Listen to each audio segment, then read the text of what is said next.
Intel and RIKEN have reached a Memorandum of Understanding (MOU) on finding a shared path towards Zettascale computing.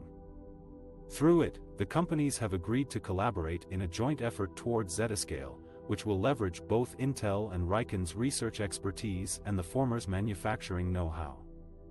RIKEN's access to Intel's Foundry Services, IFS, its manufacturing division responsible for catering to designs from external clients, is one of the key aspects of the MOU.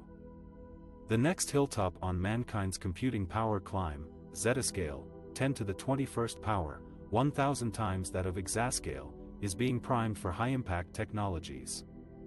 AI and the ChatGPTs of this world, some of which we love more than others, are part of it. But so is high-performance computing, HPC, the envelope responsible for the world's fastest, classical supercomputers such as Summit, and the fabled quantum computing, an in-execution dream of unlocking extraordinary, subatomic-level computing power.